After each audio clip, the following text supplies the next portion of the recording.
Hey guys, what's up? So today I want to talk to you about velocity in calculus-based physics, okay? So we're talking about one-dimensional kinematics. So we're only going to use one dimension, and I just want to show you the definition and give you an example of velocity, particularly, especially instantaneous velocity in calculus-based physics, okay? So let's do that. So now we know that if we want to find an average velocity, well, we know that we have that would be the same as the change in x, which is going to be our position over time, okay? Now we know this would be our average velocity. In no matter what type of physics you're doing, this would be average velocity. But in calculus-based physics, well, we really want to be able to find the velocity at an instantaneous point, at a particular moment in time. And one way in which we can do that is by using a derivative, okay? So now we know that we're going to have two ways to represent position. Well, it's actually going to be one. So we know that we can represent position by our position vector. R of t is going to be the same as our position function, I hat, okay? Now we know this is how we can represent position. Remember, velocity is going to be a measurement of how much your position is changing. When you say that you're going 10 meters per second, you're saying that every second you're changing your position 10 meters, okay? And remember, in a derivative, when you say the derivative of y with respect to x, you're saying how much is y changing in a unit of x, okay? So in this case, the resemblance between velocity and a derivative can be represented by taking the derivative of this function over here, okay? Because this is position, and if we take the derivative of position, we're seeing how is position changing with respect to time, and that is velocity, okay? So let's do that. Now we know that we can say velocity. So velocity, now I'm going to say this is going to be function of time. So velocity is going to be the derivative with respect to t of our position function, okay? Our position vector. And we know this would be the same as taking the limit as delta t approaches 0 of delta r, so that would be displacement. Remember, we also define the velocity to be displacement over time, which is kind of what delta x over time means. So in this case, we could say this is going to be displacement over delta t, okay? And we know displacement is going to be the same as r of t, and this should be the limit. I forgot the limit part. So this should be the limit as delta t approaches 0 for r of t plus delta t minus our initial point, so that would be r of t, and all of this divided by delta t, okay? So now this is one way in which you can define velocity, instantaneous velocity. And of course, you could also simplify this expression to r prime, okay? R, and this would be vector prime, okay? Now there are, this should also go with an arrow. I'm being very careful with the arrows, because if you don't write an arrow, that means that you're using the position function. And if you're using the position function, you want to use I hat. So we could also say, just so that you see what I'm saying, this part over here, if we don't use the arrows, we could also say it's going to be the same as, I'm going to continue with the r prime part in a moment, but I want to show you this first. This should be the same as the limit as delta t approaches 0 for, now we know this function r, we can evaluate it in terms of x. So we're going to have that this is the position function, so x of t plus delta t minus our initial point, so that is going to be x of t over delta t, and this is going to be I hat, okay, times I hat. Because in this case we have this is going to be a scalar, this is going to be x prime, and x prime is going to be a scalar function, okay? Remember, the position function is a scalar function. It will output numbers that don't have a direction. So it will output scalars. And remember, we use scalars together with a unit vector, okay? And we do that because, well, we want to magnify that unit vector to represent usually a vector, okay? So in this case, this would be what we call x prime of t I hat, okay? Now, there are many ways in which you can write velocity. You could say that velocity equals all this stuff, but one of the most common ways is saying that velocity as a function of time is going to be equal to, this is instantaneous velocity, remember, it's going to be equal to x prime of t I hat, okay? That is the form that I just showed you up here. which is also going to be the same as our position vector without I hat, because this is already a vector, we don't need to include I hat. And this is going to be, I missed the apostrophe, that is going to be r prime, okay? The derivative of r prime, of our position vector, okay? When you take the derivative of r, which is what we said up here, well, that's the same as taking the derivative of this scalar function, okay? Usually, to evaluate the derivative of a vector valued function, which is r, well, you can evaluate what r is, okay? You can take the derivative of whatever r is, and in this case, well, doesn't matter that you have I hat there. That is just, something that the derivative won't take into account that you have I hat. So you can just simply take the derivative of x, or the derivative of x, okay, your position function. So now this is how we define velocity in calculus-based physics. And now I want to give you a pretty simple example. So let me erase all of this. You can play back the video if you want, but I'm going to erase this so I have more space. Okay, so let's define our position function to be some type of weird motion. So let's just say it's going to be a third-degree motion, third-degree polynomial type of motion.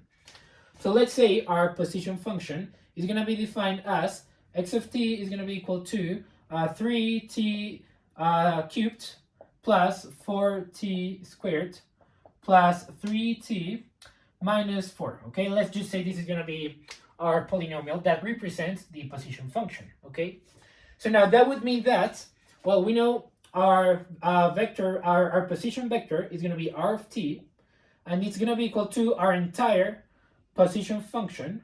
So let me write it again so you see it. It's going to be plus 3t minus 4.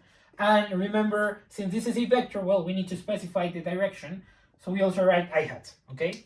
So you have this function, which is going to be a scalar function. If you let t be equal to any value that you want, you're going to get a scalar inside the parentheses, which is just going to be a number. The component is going to be the component for I hat, okay? We're going to magnify I hat by this amount, okay? By whatever this polynomial equals to, okay? So now let's just say that we want to find the instantaneous velocity of the object represented by this motion at t equals 2, okay? So since this is, these numbers are big, so yeah, let's just pick 2. So we know that our velocity, which would be instantaneous, so our velocity as a function of t would be equal to the derivative with respect to t of r, so I'm going to write the entire thing, so it would be r, and this is going to be the same as the derivative with respect to t of 3t cubed plus 4t squared plus 3t minus 4, okay? And this is, of course, going to be I hat, okay? So this is I hat. And now we just simply need to take the derivative of this and then evaluate it at t equals 2. So we know that instantaneous velocity, our vector, would be equal to, so the derivative of this, we can just simply use the power rule in this case. So we know we're going to have, we can move this exponent to the front and multiply by 3. So this is going to be 9t squared plus 4 times 2, that is going to be 8. So we have 8t plus, remember, the derivative of t is going to be equal to 1. So we have plus 3.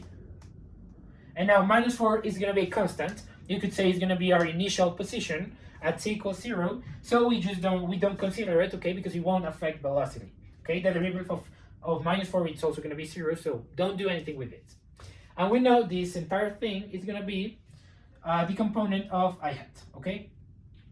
And now we said that, well, we wanted the velocity evaluated at t equals 2. So this is going to be v of 2 is going to be equal to, so we have 9 times 2 squared plus 8 times 2 plus 3. And now you can see now that this is going to yield a number, this is going to yield an integer, and that integer is going to be our scalar for the velocity, and which is going to be the magnitude of our unit vector I, okay, I hat. So this is going to be, so we have square, that is going to be 436. We have 16, so this is going to be 36 plus 16 plus 3. Was this plus 3? Oh, yeah, this was plus 3. So this is going to be plus 3. So this is going to be 40 plus 12, 52, 55. And of course, this entire thing is going to be I hat. And this is going to be, so this was 40, 12, that's 52, 53, yeah, 55. So we have 55 I hat, okay? and this is how much you get for velocity as a vector at t equals 2, okay? So you could say that let's make a drawing for this scenario. So since we're doing one-dimensional kinematics, well, we're only going to have one dimension. So these are going to be all our x values, okay? And well, we can say that I hat is simply going to be, if you grab any point here and you make I hat, we know it's going to have a magnitude of 1. So we can say that I hat is going to be this vector. So you know that, well, you had the vector that will describe your velocity at t equals 2 is going to be 55i, or that is the vector, the unit vector I hat, multiplied 55 times, or 55 unit vectors, okay? And that is going to be the same as if you moved 55. You could say, well, in this case, I wouldn't say it's moving, because it's gonna, you moved 55 units, because it's going to be velocity, but it would be more like how big your velocity is, okay? If you could somehow represent using this diagram, which this actually kind of represents the distance. This could be the distance and how the particle is moving. So this diagram actually doesn't really help us that much. But yeah, it doesn't really matter. The point here is that the interpretation for this 55 I hat is that velocity points somewhere. In this case, it's going to point in the I hat direction, and it's going to be 55 units big, okay? That is going to be our velocity. So yep, that has been everything now. I think I'm going to leave it until this point. So I hope that you enjoyed this video, you learned something. All this calculus-based physics stuff, the most important thing that you need to understand is the notion of a function and how functions represent many things regarding physics, okay? So we use a function to represent motion. We can take the derivative of a function, and that is, we can take the derivative of how fast or where a particle is going to be, because this function represents that, so we can take the derivative of that, and we can play with a function that represents something in the natural world, just as we would do it in math, okay? Imagine all this stuff are just functions in math, and in math, if you don't have the addition of a natural context, of a context in the real world that you need to take into account, well, you can do math pretty easily. I believe so. If you're learning calculus-based physics, I believe it's likely that you have already studied some calculus.